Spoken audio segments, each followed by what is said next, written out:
शाळेला सुट्टी किंवा अर्धा दिवस शाळा म्हटलं की विद्यार्थी खुश होणारच। पण आता शाळेतच पहिली ते 8वीच्या विद्यार्थ्यांना एक दिवस अभ्यासापासून ब्रेक मिळणार आहे। कारण आता प्रत्येक शनिवार आनंददायी करण्यासाठी राज्य सरकार एक खास उपक्रम राबवणार आहे। काही देशांनी हॅपीनेस करिक्युलम ही संकल्पना स्वीकारली आहे आणि त्याचप्रमाणे हा उपक्रम राबवून विद्यार्थ्यांचं मानसिक स्वास्थ्य उत्तम राहावं आणि अभ्यासाव्यतिरिक्त त्यांना खेळ आणि कला प्रकारांचा आनंद घेता यावा यासाठी हा निर्णय घेण्यात आलाय। योग आणि ध्यानधारणेतून मानसिक ताकद वाढवण्यासाठी विद्यार्थ्यांची शनिवारी अभ्यासातूनही सुटका होणार आहे। ही अंमलबजावणी येत्या शैक्षणिक वर्षापासून केली जाईल। समाजात वावरताना सजगता, कथा, कृती आणि अभिव्यक्ती या 4 मुद्द्यांचा विचार या निर्णयामागे आहे।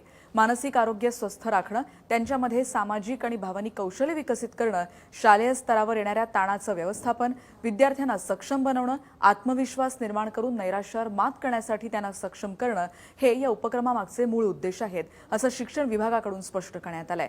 त्यामुळे आता दर शनिवारी शैक्षणिक वर्ग न भरवता शाळेचा पूर्ण वेळ आनंददायी शनिवारसाठी देण्याचं आदेशात नमूद करण्यात आलंय। त्यामुळे शाळांमध्ये शनिवारी प्राणायाम, योगा, ध्यानधारणा, श्वसनतंत्र तसंच आपत्ती व्यवस्थापन आणि व्यावहारिक प्रशिक्षणाचे धडे दिले जातील।